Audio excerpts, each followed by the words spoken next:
রাধা অষ্টমী উপলক্ষে আপনাদের সবাইকে স্বাগতম শ্রীধাম বৃন্দাবনে রাধা কুণ্ড তটে। আজকে শ্রী রাধা অষ্টমী যারা যারা করছেন তারা অতি ভাগ্যশীল এবং অনেক মহিমা ফল পেয়ে যাবেন এই রাধা অষ্টমী। রাধে রাধে।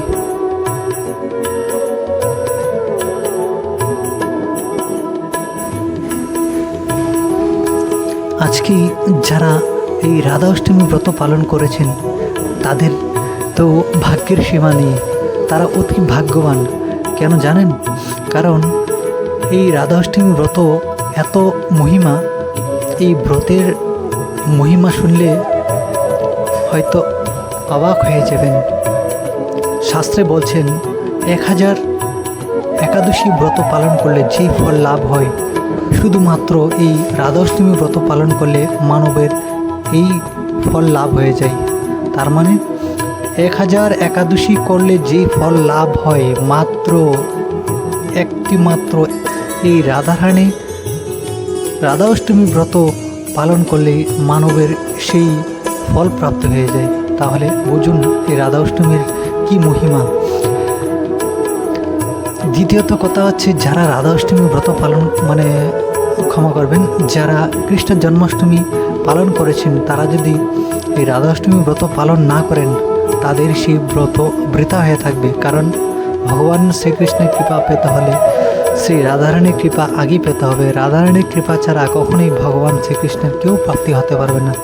অতএব এই রাধা অষ্টমী ব্রত যারা করেছেন তারা অতি ভাগ্যশীল। রাধে রাধে।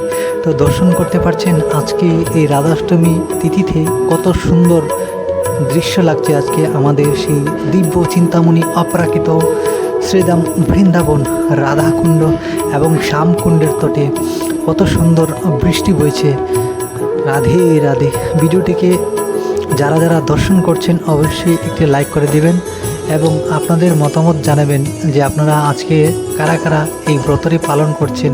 রাধে রাধে।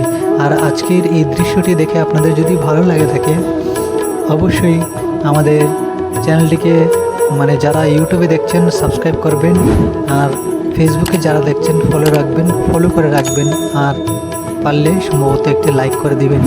সবাই ভালো থাকবেন, সুস্থ থাকবেন। রাধারানীর সবাইকে মঙ্গল করুক, সবাই যেন সুস্থ থাকুক, সবাই জীবন যেন আনন্দময় হয়ে উঠুক। রাধে রাধে। প্রেম সে বলো শ্রী রাধে রাধে। जय श्री राधा कुंड श्याम कुंड की जय। जय श्री वृंदावन धाम की।